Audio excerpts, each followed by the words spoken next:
Activate Hofbot. Okay, pal, pick me up. Dangerous world of a man who does not exist. Hey, put a little button on that panel and do the control. Michael, with increased speed, I'm sorry, I can't make it. That's okay, buddy.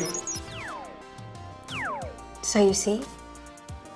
Gentlemen, the time has come to hand yourselves over to Benjamin, to be his tools. This is insanity. What kind of person would want to watch junk like this? Person? Why would it be a person? People watching people perform human-written drama is a relic. Our fleshy brains can't keep up. It's too much. But machines, they can. Benjamin is the name of the robot that wrote Sunspring. It was our screenplay machine that I developed. That was a big, honest idea. We didn't know what was going to come out of that machine the day we made Sunspring. We really didn't. And it's really amazing that the screenplay we got ended up being something that so many people have connected with and seen performed. That's been really special for us.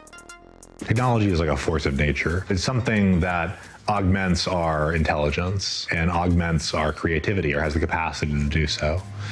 And so I think that what's more likely is a human augmented by AI creating a blockbuster like no one's ever seen. While our artists remain at the heart of the creative process for now, their brains continue to race ahead. And I'm sure they know more about robots taking over the Earth than they're letting on. So what's next for art and technology and our artists' revolutionary journeys? Did the digital world kill art? I do not think so. I think it evolved. I think it totally revolutionized the idea of art. I don't believe that concrete, steel, or any biased materials will have a chance to be smarter. But machine intelligence, and with the help of media arts, we can totally redefine the concept of space. All these different ways how we collect and manipulate data, what does that mean for how we shape society and how society shapes us? This is just a topic that, in a way, really just kind of picking up speed. There's they've got a deal with Daimler, the maker of Mercedes. They bought 10% of the company earlier this year, and so you can use it with some, but not all, Daimler cars, but within a year or two, it'll be in pretty much every Mercedes car. You walk in, you can sit down and say, hey, Mercedes, take me to what 3 words, and you give it to them, and it works pretty well. I mean, I tried it out, and it had a little bit of trouble understanding my American accent, but that's maybe just me. And then TomTom is using it, and then you can also the postal services of 8 countries, I think, are using it, including Mongolia, Nigeria, various places. You know, some big countries, obviously developing countries, but big places. Domino's Pizza will deliver your pizza in St. Martin in the Caribbean to a 3-word address. Go figure. What's interesting, too, is you do say that there's other companies that are looking at disrupting addresses. You talked about TomTom, but they, I guess, had a system earlier on that used alphanumeric codes. They didn't get much traction. Google's been doing something. I mean, it sounds like this is potentially where we're going in terms of addresses. Like, that section of the world will have that mark potentially, those 3 words describing it potentially forever. That is certainly what this company wants to make happen, and you know, and I think it's a reasonable possibility that it might. I mean, obviously, it's a startup, and it could also just kind of disappear. But I do feel like this thing has some traction, and people because it's not only useful, and that, you know, Google, they've got this thing called plus codes, right, which you mentioned. It's, at the end of the day, it's probably more or less just as functional, but it's not as whimsical. It's not as fun. Exactly. And, you know, I mean, this thing, once you hear about it, as I was saying, you know, a lot of my friends who, you know, don't generally read what I write, this story is taken off among my friends. You know, they're like, wow, that's so cool. You know, what's my address? Bloomberg Business Week is available on newsstands now. And also online at businessweek.com and, of course, on our mobile app. Your must-read this week, Carol. I love what we just heard from David Rocks about simplifying addresses. Who knew that they were such a problem? But have you ever talked to your navigation system?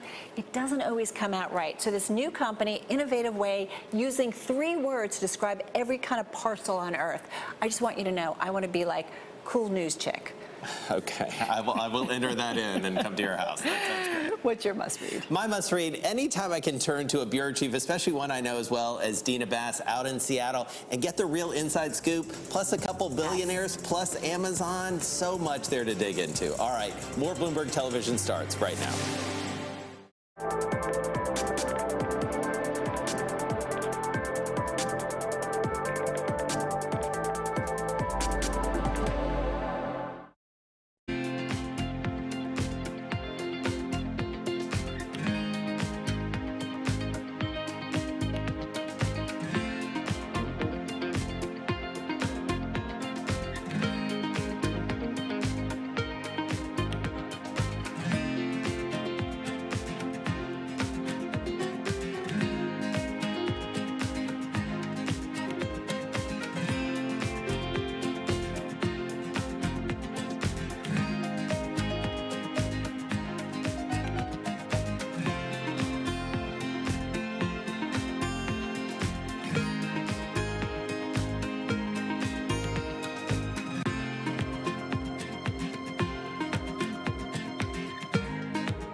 Washington as Jack Dorsey and Sheryl Sandberg testify before the Senate. How is this time different from when Mark Zuckerberg was in the hot seat? Plus, Amazon joins the $1 trillion valuation club. The air is thin up there, so how will the e-commerce giant fare alongside Apple? And Bumble puts women first in the dating game. Now the company is turning that attitude to investment. We'll hear from CEO Whitney Wolfe Herd on her plans to invest in other women. But first to our top story, big tech took center stage on Capitol Hill this week. Facebook COO Sheryl Sandberg and Twitter CEO Jack Dorsey face questions from the Senate milk cows. Have you ever said to them, drink some Mountain Dew, and the cows will produce more? Though a symbolic third chair was left empty for the search engine, and lawmakers openly expressed their disapproval over being snubbed. Otherwise, the discourse was... All right.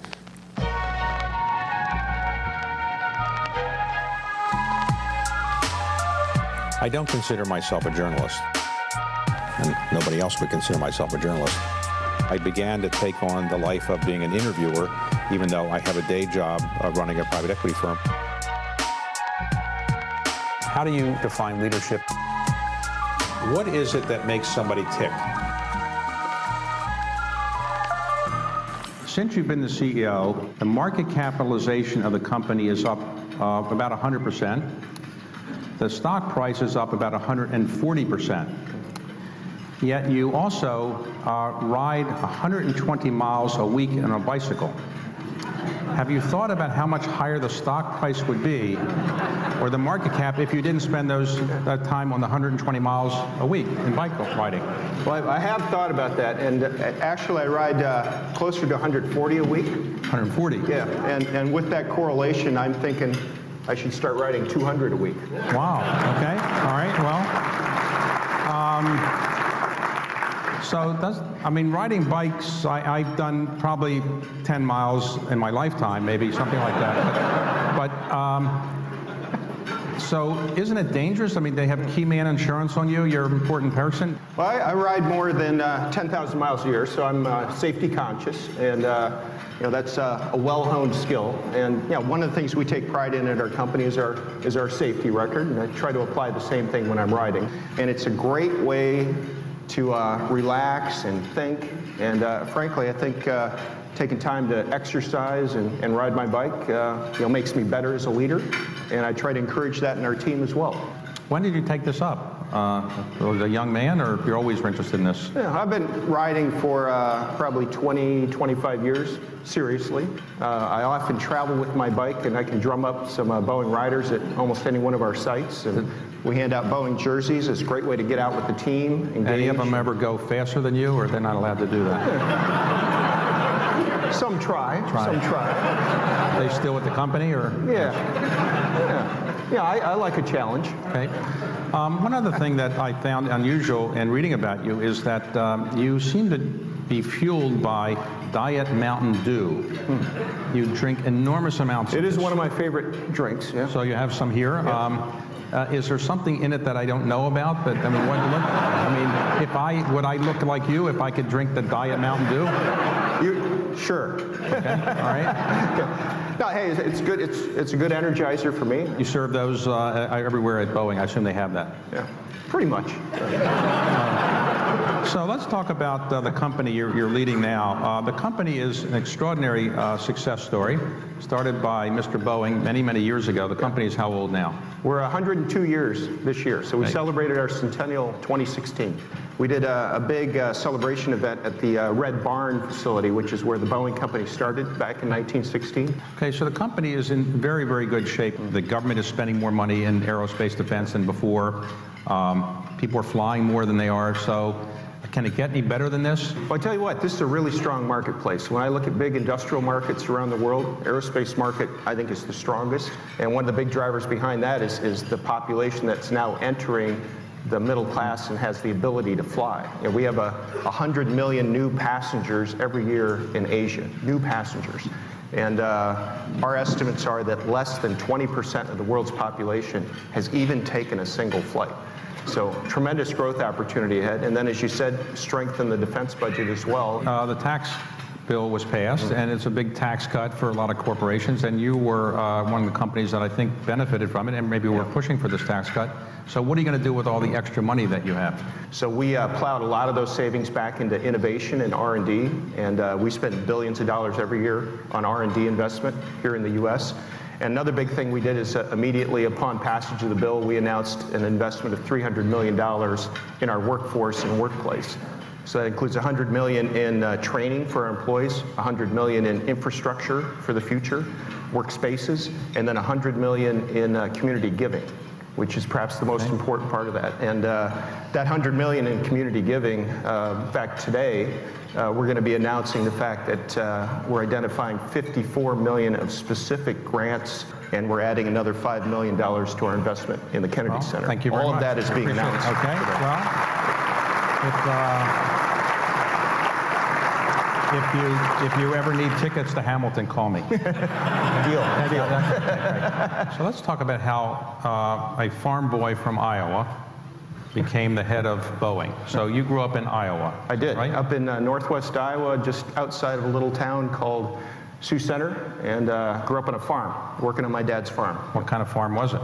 Well, we had a large crop farm. Mostly we raised corn, soybeans, alfalfa, and we had a lot of livestock, cattle, pigs, chickens. So you were milking cows and everything? Every morning I had to milk cows. We milked our own cows for our family's consumption.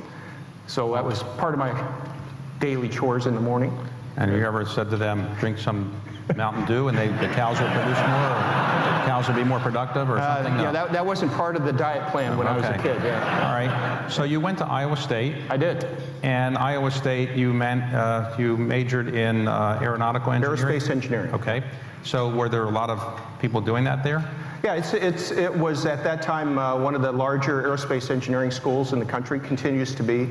It does have some Boeing connections too. T.A. Wilson, who was one of Boeing's previous CEOs, he went to Iowa State, and I actually, when I went there, managed somehow to get his scholarship.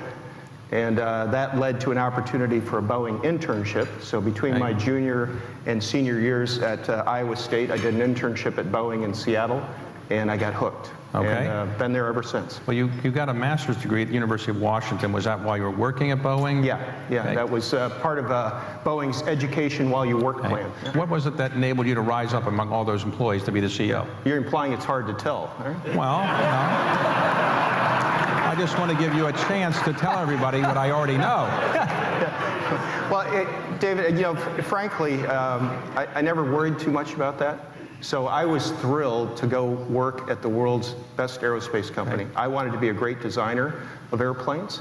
I had the chance to work with a lot of great teams along the way. And I always tried to find the hardest things to work on and just concentrate on knocking that job out of the park.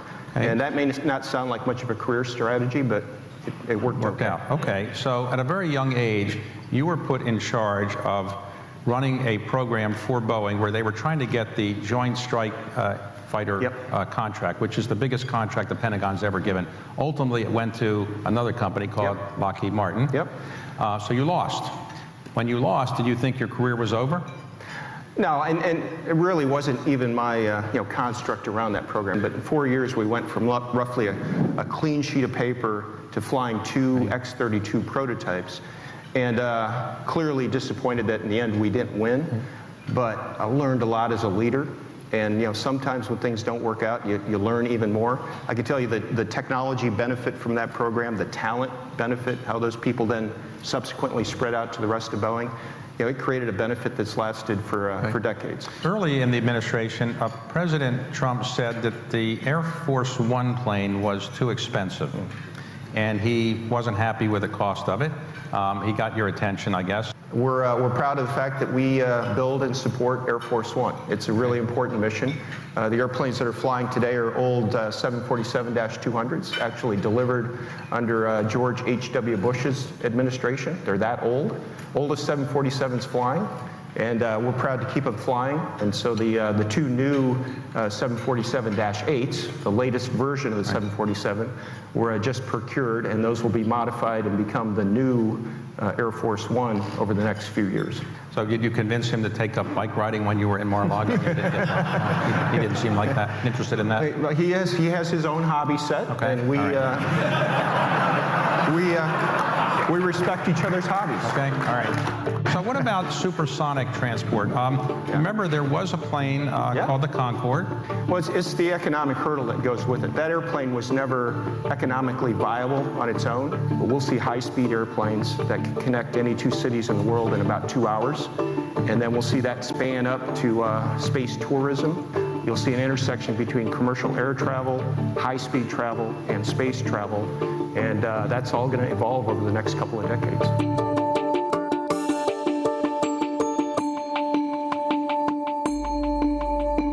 Tres horas de información continua con lo que tienes que saber de negocios y finanzas del continente americano. Bloomberg Daybreak Americas, en vivo desde Nueva York, lunes a viernes, 6 de la mañana. Porque reconoces lo importante, el financiero Bloomberg.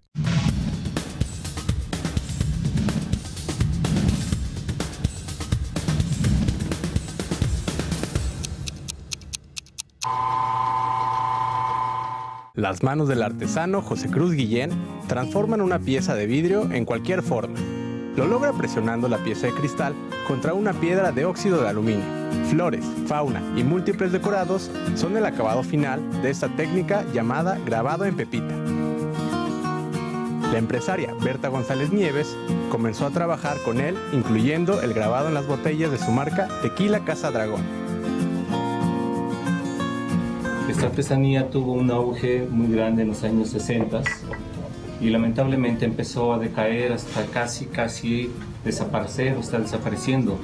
Afortunadamente la rescato, empiezo a enseñarle a varios muchachos y bueno, nos conocemos, Berta y yo, y ella fue la que le da más auge a esta artesanía, a esta técnica, con esta botella de Casa Dragona.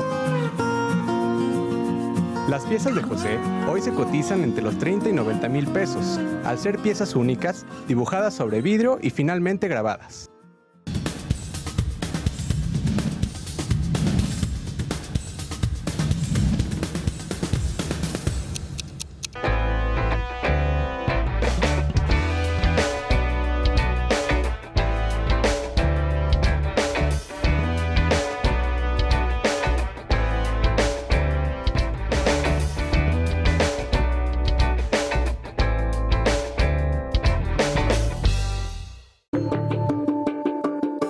Airbus is your main competitor, is that right? Yeah. And in the commercial airplane. Commercial airspace. Have you ever tested out any Airbuses? I've flown on them. You know, it's not something I spend a lot of time pursuing. Okay. But I would suggest if you were to survey the crowd, people that have flown on both Airbus and Boeing, generally the reports I hear, people like flying on a Boeing airplane. All right, well, let's see. How many people here prefer Boeing? Okay. I guess you're right on that. Now, they and you have had what some people might call a duopoly, which is really two manufacturers. But are you not worried that the Chinese or the Japanese will ultimately get into this business of making commercial airplanes? Well, we know that future competitors are coming, without question. And the great thing is we have a very strong marketplace. It's about a $7.6 trillion marketplace over the next 10 years. It's a growing industrial marketplace. It's a marketplace that creates manufacturing jobs and technology ripple benefit. China is clearly emerging as a very important commercial market for us. They are also a future competitor. So the art of this business is to collaborate and compete, and competition is going to make us better. The point that the world is pursuing the aerospace market just causes us to continue to invest in innovation. We win because we continue to invest in innovation. We won a big contract to produce air tank. These are refueling planes that enable airplanes to be refueled, but it's behind schedule or not? Well, we've had some challenges in the development program, so we're behind the original schedule, but we are on the cusp now of delivery, so I'm excited to see this happen. Explain us how it works. You're flying along on an airplane, and you have another plane coming along that's going to refuel it. How hard is it to get that little thing in there? For combat operations or Air Force operations, obviously the skill of the pilot, the receiver of the fuel, is important, and then the new advanced systems on the new tanker assist with that. So the refueling boom is more than 50 feet long. It extends out of the back of the airplane. It has wings on it, so you actually fly it, and there's an operator inside the tanker that flies the boom to the airplane and makes the connection. We've done more than 2,500 connections during the test program already. Okay. So that's part of certifying the tanker. You make the F-15? F-15 right? Eagle, yep. Okay, have you ever been in that plane? Or? I have. I've had a couple of flights in the F-15 Eagle, backseat, right? So flying with a Boeing pilot. But I've had a chance to fly in the F-15 Eagle and in our F-18 Super Hornet. I've flown an Apache helicopter, a few others too. That's one of the great parts of this job, is I occasionally get to fly. So when they do a barrel roll, what is that like? Does that feel like fun, or is that a little nerve-wracking? Oh, it's fantastic, yeah. In a fighter jet, it's not really a barrel roll, it's more of a snap roll. Right. Yeah. Faster, but we had the chance to go up and do a few maneuvers. The pilot that flies the CEO, is that a special job, or do they tell the pilot, be very careful, this is the CEO, and anytime it goes wrong, your job is over? We have great test pilots. Okay. All right. Yeah, and it's nice to go up on one of these tests because you kind of get calibrated. They get you accustomed to the airplane. Now, let's take the Boeing plane that most people are probably familiar with, a 737, a 747, so forth. On those planes, can they ever be flown without a pilot? Well, we're going to continue to have a strong need for pilots. In fact, pilots are in short supply worldwide for commercial airplanes. That said, we're also continuously working on these autonomous vehicle technologies. So there's a lot of automation already in today's airplane. can assist the pilot. And that technology continues to mature rapidly, Right. so we're building it into our future airplanes. So have you ever thought of having the bathrooms in the planes bigger? Because I noticed they're really small. You know, if you want to change clothes or something to get ready for something else, it's really hard. Has that ever been a problem anybody's mentioned when you design these planes? Again, our airline customers typically select the lavatory geometry, I see. and we support that. Now, I will say, if you'd like to get a BBJ, we could tailor the laboratory for you. Okay. So more flexibility. Do you have people that you can try it out for like 6 months and see if you like the BBJ before you don't have that program? For select customers. Okay. So let's talk about the space program. NASA isn't doing everything it used to do. Is the commercial sector, are you now actually designing the missile, the rockets? And what is the plan that you have? Is to take a rocket to the moon again and to Mars? I think this is the most exciting time in our country's space program in decades. And we're literally working on things now that are bigger than the Apollo program. I'm not sure it's as well known across the country, but we are in the midst of a space transformation in this country. And the commercial entrants here are adding energy. We're building a new CST-100 Starliner, which will be the first American-made capsule to get us back to the space station. And we're building the new rocket to Mars with NASA. And this new space launch system, it's a rocket that's about 38 stories tall, about 9.2 million pounds of thrust. If you want to put that in car terms, it's about 207,000 Corvette engines. And we're going to do first test launch here over the next couple of years. We're going to do a slingshot mission to the moon, return to the moon, set up a lunar gateway, and then we're going to go to Mars. And the first person to step foot on Mars is going to get there on a Boeing rocket. Really? Yeah. Well, they come back on a Boeing rocket. Yes. Okay, all right. In Boeing's version of the space business, it's always a two-way trip. Okay. But it takes 6 months to get to Mars, more or less, right? 6 months? On that order, yeah. Okay. Yeah. Remember, there was a plane called the Concorde. Why do we not have a supersonic transport any longer? Well, it's the economic hurdle that goes with it. That airplane was never economically viable on its own, and to fly supersonic, you burn 2 to 3 times as much fuel. I do envision a day where not only will we see commercial airplanes that look like today's airplanes, but we'll see high-speed airplanes that can connect any 2 cities in the world in about 2 hours. And then we'll see that span up to space tourism. And eventually we'll see an economically viable space ecosystem in low Earth orbit. And you'll see an intersection between commercial air travel, high-speed travel, and space travel. And that's all going to evolve over the next couple of decades. You had a very nice name called Dreamliner. I mean, if somebody thought that up, it sounds great. But how come you didn't name your other planes? Like the 747 doesn't have a nice name like that, or the 737. How come you don't have a name for all of them? Yeah, well, maybe that's something we'll look at in the future. All right, well, can I get a fee for coming up with that idea or something? Yeah, we could consider that. Okay, all right, okay. Could be, again, if you want to get into the BBJ market, that could be some consideration. Well, I'm thinking about it. I just need a 6-month trial. Does your mother ever call you to say, well, she's just flew in a plane today, it was a Boeing, and this problem was here, or that problem was, she doesn't give you advice or anything about Boeing? I only hear those kind of complaints when she gets stuck flying on an Airbus.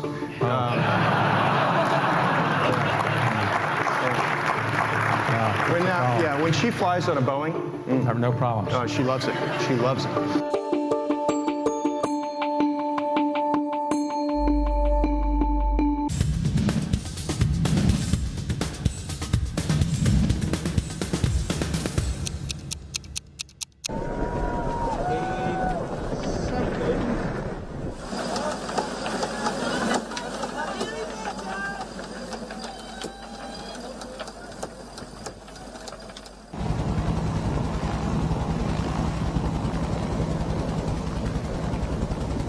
Just extraordinary. I think it's just a great day for sailing all around, a great day for women.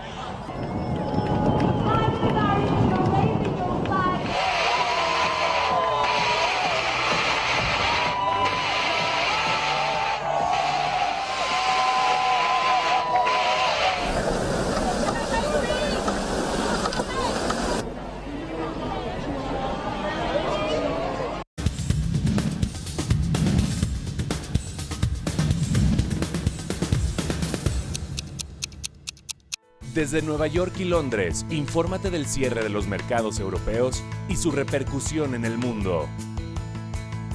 Bloomberg Markets European Close. Lunes a viernes, 10 de la mañana. Porque reconoces lo importante, el financiero Bloomberg.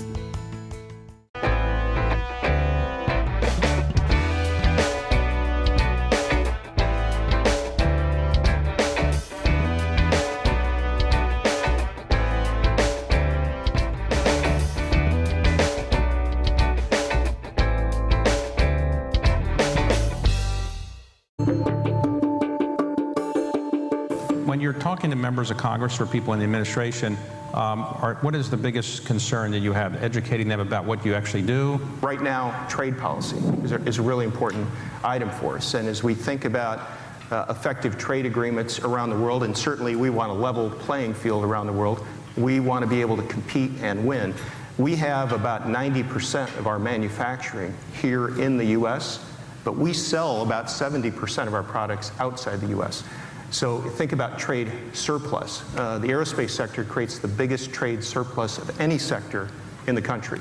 And so we need trade agreements that allow us to compete globally, to sell globally, and that's part of what creates U.S. manufacturing jobs. So that's an area of discussion, active discussion right now. What about the tariffs? We don't see the current tariffs as having a material effect on our business.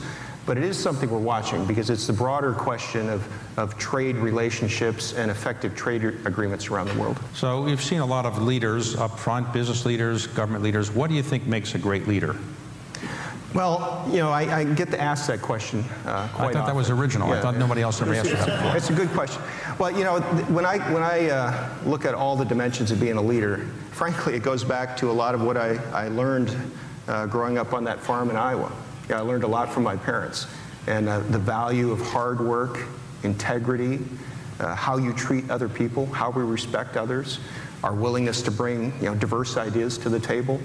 Those all sound simple, and things I learned from my dad, who was never a businessman, but they apply in the business world. And I think sticking to those fundamentals and always reminding yourself the importance of integrity, your reputation, how you treat others, and then having an element of being able to inspire those that work around you. And we try to codify those at Boeing in what we call our enduring values and our Boeing behaviors.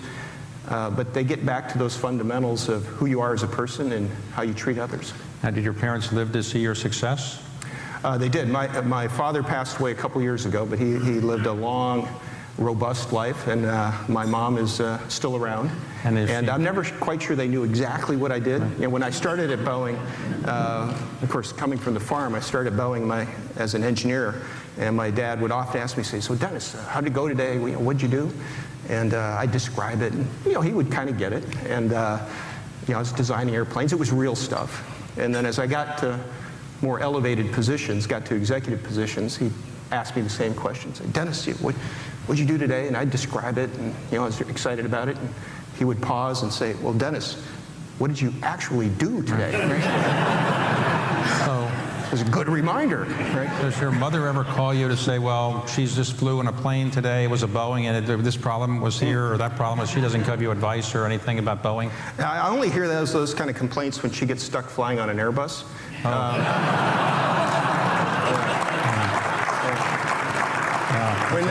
When she flies on a Boeing, no problems. She loves it. She loves it. You have never actually been in bike racing. You don't do racing, do you? You just do riding. I compete in quite a few races. I love long-distance century races. So. You go against people who are in their 20s, or? Absolutely. Really? Yeah. So eventually you would like to see your legacy be what? When you ultimately retire and you'd go to bike racing full time? Well, I'll let others determine legacy, but what's important to me in terms of reputation is one, I want to be known as somebody who invests in people, right? A leader who really invests in people and talent and takes that seriously and raise the level of the team. This theme of innovation, right? Innovating for our second century, and that we made the changes we needed to make to disrupt ourselves and bring the right technology, innovation to stay on the leading edge. And then I also talked to my team a lot about continuing to raise the bar for ourselves, not only to be the best in aerospace, which is, you know, an important measure for us, but to be a global industrial champion and to continue to scale up at that level. So, you know, those are a few of the characteristics of the company I'd like to see when my time is done. So have you ever thought that the Wright brothers, they were actually bicycle manufacturers? You got it. That's a great connection. Have you ever thought maybe Boeing could make some bicycles? I've been thinking about that. Now, actually, not high margin, I know. With my friends over at Trek, I've worked on a Project One bike with them, which is a specialty bike using aerospace technology with a Boeing Centennial paint job. That is my favorite bicycle. So there is an intersection between aerospace and cycling. Well, maybe I'll take up cycling if you have like the little bells on it and the brakes and I'll get the you mirrors. I need all that. I need a basket. I need everything. So, look, Dennis, you're obviously a very accomplished executive. You've done a great job for Boeing and its shareholders. I wish I had bought the stock when you took over, but I guess still a good deal. Still a good deal. Yeah. Thank you very much for everything you've done. Thanks, David.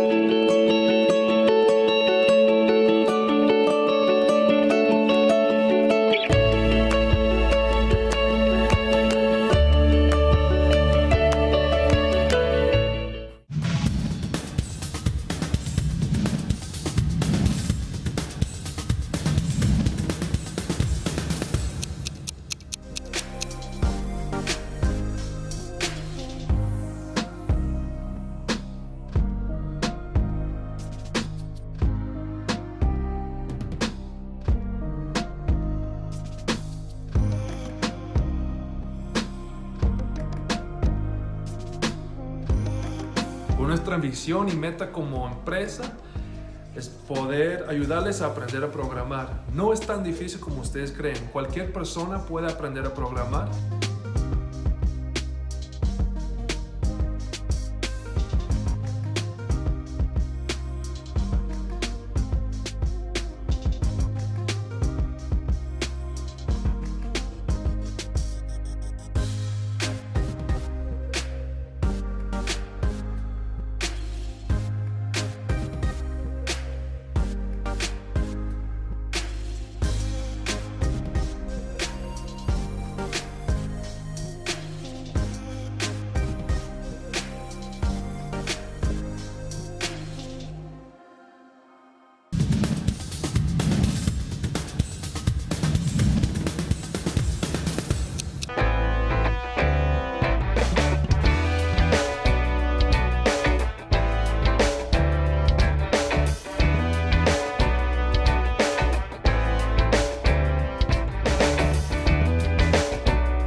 Company Enel rocked the markets in 1999 when its IPO became the world's biggest at the time. Almost 3 decades later, and the company is still thriving as Europe's largest utility and a dominant player in the sustainable energy space. Now, Enel is targeting an even greener future, with plans to go entirely carbon neutral by 2050. And it's well on its way. Almost half of the group's installed capacity now comes from non-fossil fuel sources. Today, on Leaders with L'Aqua, we meet the chief executive of Enel, Francesco Starace. Thank you so much for joining us right here today at Bloomberg. Mr. Starace, how difficult was it for Enel to go from a coal polluter to one of the most renewable energy utilities-friendly companies in the world? Well, first of all, we were not totally a coal polluter. We already had quite a sensible amount of renewable energy in the legacy of large hydro plants that most utilities have in Europe. But it was minimal compared to now. Yes, right. Now we have a lot more. So it was, let's say it was, in retrospective, things always seems easier than they actually were. You know, so it was a little bit of a mind-changing exercise on large scale. Let's put it this way. It took a while, but there was a point where everything turned around. There was a couple of years where things really changed, thanks to What years? They were like 20, I would say 2012, 2014. And after that, it was a little faster. But if you look at the shift, right, yes, from fossil fuel to renewables for the industry as a whole, how disruptive will it be for you, but also for your competitors?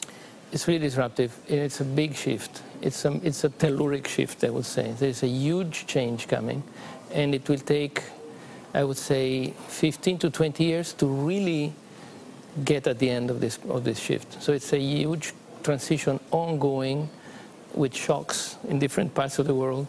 The base of installed capacity that needs to be substituted is very large. It's been accumulated over a period of 50, 60 years, so it's going to take time, but it's ongoing, it's not going to stop. So what was the catalyst of the change? Is it political power, actually asking utilities to be more environmentally friendly, or is it because the price of renewables came down to competitiveness with the old school fuel? I think originally it was some kind of a political decision that triggered the first moves. Without that, probably it would have taken a longer time. But today, it's mostly economics. It's the economics that are driving this change today, widely, everywhere in the world. So I would say it's no more political. It has been at the beginning. So now it's just the pure technology evolution and the economics that come with it. I mean, the competition is changing, right? Germany wants more narrowly focused companies. You still want the vertically integrated approach. Why? Look, if you look at what's happening today in the world, in the technology front, the disruption that is hitting the generation segment is incredible because of this renewable wave coming and continuing to change things. And that triggers another change, which is the digital transformation of networks. We call them still distribution grids, but they should be called networks because they work in a network kind of way once they're digitized. This change, which is coming at us from all sides, disrupts the value chain or modifies the value chain in a way that is very difficult to predict going forward. And I'm not saying next week or next month, but in the next years. So we are those that think that it is very dangerous to take a bet and say, only this part of the value chain will be valuable in the next years, and that part not. I think it's going to be taking a while to really understand, if ever there is a value chain breakdown. But what's a while? 5 years? And again, does it mean that in 5 years you could realize that parts of your business no longer make sense to hold on to? I think in 5 to 10 years, you will see the transformation taking place. The value that can be created in managing this transformation is what is at stake today. And we think it's much more valuable to manage the transformation rather than dump it away. Okay. So that's what really is focused for us. It takes a lot of effort to manage the complexity, but if you can do it, there's lots of value in it. Okay, but what are utility companies today? So is it a software company? They've changed so much, right? It's not the reactor that you had that used to pay millions, if not billions. We like to think a utility as an enabler of things, because energy really enables you to do things. Energy alone is nothing. So a utility should become somebody that enables other parts of society to do other things. In that sense, I think utilities need to keep changing to adapt to what society needs from them. And today, yes, we're a provider of energy, but we start to provide other things together with energy. So it's important that utilities keep broadening the spectrum, not narrowing it. Do you think 2018 is the year where a lot of utility companies decide what their future will be? So if they break up or if they don't? I think some of them have decided, and some others too, like we have decided to keep, and others have still to choose. So I think it will take for them another year maybe. But after that, it's been too late. Even if they don't decide, they have decided. Sometimes you decide even not deciding. Why is there a greater acceptance and also a greater presence of renewable energy in Europe than in the US? Because Europe started with a political goal, which the US never had. So the political angle that Europe started with is still present in the trajectory of renewables in Europe. The US never had that view, let's say, as a whole. Then some parts of the US, California namely, had the same approach. In fact, you see some parts of the US have a bigger chunk of renewables than others. You do very well in renewables in the US. What's your strategy there? Keep growing. There is a very open and wide space of growth for renewables in the US. It's a very efficient market, very liquid, very efficient, and lots of professional background. It's one of the best markets that we see. Highly competitive, but great space. Okay, so if there's a shift, right, from power production, as you say, to services for utilities, what's the next bet? I think next bet for utility is very difficult to say, but there are big parts of value chain that open up. For example, all the mobility space. What's the utility role in the electricity evolution of cars? What is the utility role in electricity being used for heating, for buildings, for cooking? There's a lot of other spaces in which utilities can play a role. And that happens when energy is being progressively decarbonized. When that happens, energy prices go down, they stabilize, and all of a sudden, society uses electricity for things that were not electrified before. And there's no doubt in your mind that this is definitely the path that the world will take. It's happening. It's happening everywhere. So let's say utilities have this lucky moment in which it's going to be a long moment in which their business is growing regardless, because electricity becomes more and more the energy of the future. So imagine that you sit in a business segment whose base volume keeps growing alone, on its own. That's great. So it's a question of being conscious about it and really pushing that. Coming up, the Google of energy. We'll talk about Enel's turn to tech in search of the next big money spinner.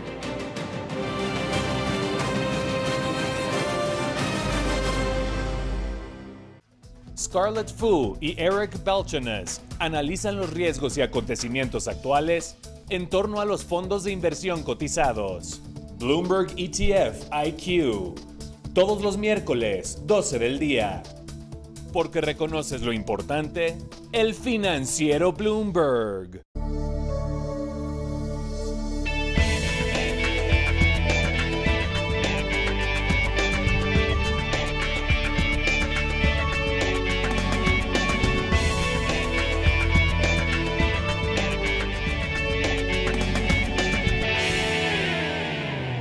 San Francisco, a lot of tech action. A una tasa anualizada del 2.1%. In the S&P. Shall we? So the euro on a 7-day. En la jornada de media semana, la moneda mexicana recuperó. We begin in the oil patch. Saudi Arabia. Donde le tendré la información más relevante de las acciones en Wall Street. To Bloomberg, the first word Asia. US and Japan duke it out over exchange. Desde la crisis financiera, las acciones han sido relativamente más atractivas. De negocios, economía y finanzas. Comenzamos.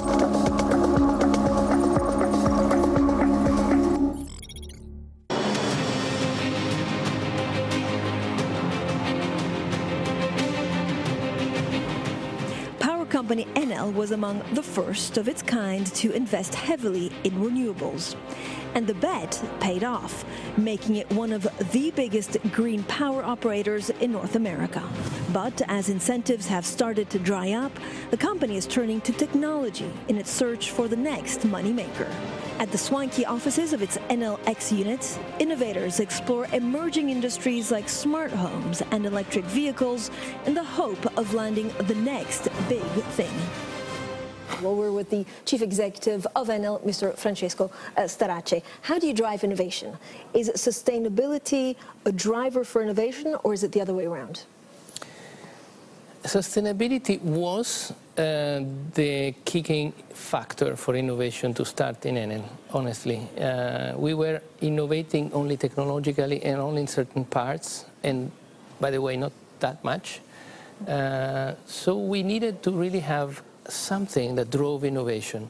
And I think the concept that we need to have a more sustainable business model to go forward required a change in the way we thought about the business model, and that was the innovation stimulus that we needed. So I would say we used the sustainability need to stimulate innovation.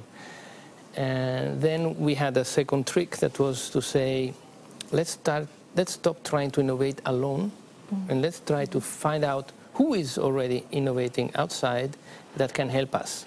So open up to help from outside. So we established sensors in many parts of the world where we brought problems that we were not able to solve and asked for innovators to help us in doing that.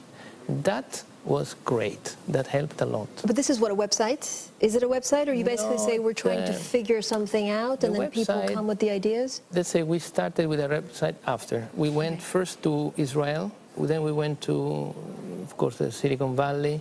We opened up a hub in Moscow. We opened up one in Rio, in Santiago. So everywhere we saw some, let's say, concentration of innovation minds and startup culture, there we put our people, we opened a small office, and we really pushed for, we brought problems. We brought them problems to solve, and they said, thanks, now we try.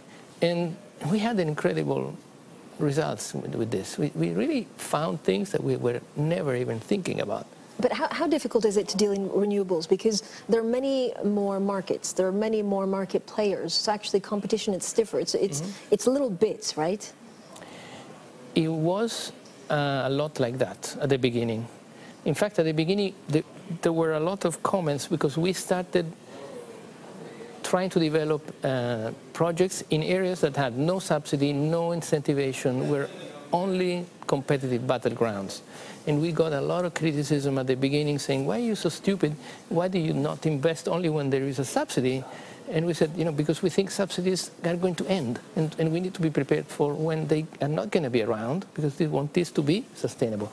So the sustainability thing really pushed that, and we prepared for competition. We prepared for the moment where renewables would be an open, global, very wide and fierce battleground, and today we have a huge competitive advantage. Okay, so you go to hubs, you tell them, this is my problem, I need a better battery or a storage facility, we'll get to that. And then you buy them when they come with the answer, or do you invest in them? What's that relationship like? We don't buy them and we don't invest in them. We have partnership with venture funds that do that, and we don't get into that. Why not? I tell you, it's very simple, because we cannot make a mistake. We're not able to make mistakes, because utilities never go wrong. I'm joking, but it's a little bit the mentality we have. So if you cannot make a wrong investments, you better don't invest in startups. So we said, we are genetically not able to do that. Let other people do it. What we do is we take the startups and bring them to the market quickly, deploy them on the large scale that we have, and do not pretend to have exclusive rights, because we want them to become cheap, available ways of generating energy for everybody. So we see competition between energy sources, not between energy players. We want electricity to become competitive against other energy sources. That's the competitive fight we are in. How realistic is it that electric vehicles become a meaningful source of revenue for you? They will become, obviously. In 10 years? It's maybe less. It's a funny thing. Today we are at the beginning of these huge curves that in the next year we will all laugh, saying, how stupid we were when we tried to predict the growth of electric vehicles. But if you see at the billions that car manufacturers are throwing into investing, I would say, into electric vehicle development, you have no doubt that this is going to become a huge business. And of course, we like the word electric. In fact, there is a question whether the car word or the electric car or the electric word will prevail. When you look at electric car, which of the two words are more important? What do you think? Electric. For Enel, it would be better if it were electric than car. We like the electric word. But we don't care. As long as it's electric, we love it. Okay, but so you could be talking to a Facebook or Google. It doesn't mean that it's a car manufacturer that actually brings this kind of technology. No, but I think car manufacturers have the know-how to mass produce things. And the real advantage here is, do you know how to mass produce millions and millions of vehicles in the right way? in the less expensive way, in the most safe way. And I think that's a know-how that you build over decades, and I think they have that. What's your number one question that you have for your innovation hubs? Is it batteries? Is it storage facilities? No, it's more about predictability and data handling capabilities. You know, what can we do with all the data we have? How much can we explain things? How much can we predict things? How much can we improve things looking at the data? So today, I would say, today and probably in the next years, the most important skill or the most important capability that we lack is that, the capability to put together business concept and data analytics in the same brain, which is really difficult. Well, do you think anyone will build new gas power plants? Or is that a thing of the past? No, they have still future, a lot less than before. Before joining Enel, I was selling gas turbine power plants worldwide, so I know this from the inside. We're not killing it off just yet? No, they still can, but I think it's definitely not the same future that we had 10 years ago. Okay, if you look at the UN Sustainable Development Goals, yes, USDG, I can't even say it sometimes. Are they too wide? No, they're not wide. They're 17, so they're a lot. But they try to improve the world, so I think they deserve some complexity. And out of those 17 SDGs, Sustainable Development Goals, we focused on 4. So we narrowed it down a bit because the business we're in doesn't cover health or other stuff. Yep. And so we are working and trying to channel all our sustainability efforts into those 4, which helps us also to motivate and drive people in the right direction. Because, you know, to do good is not good enough. You need to know what good you want to do in order to have an impact. Thank you so much. Coming up next, Powering Ahead, we talk the foresight required to drive Enel and the UN in the renewable spaces.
Bloomberg Markets European Open.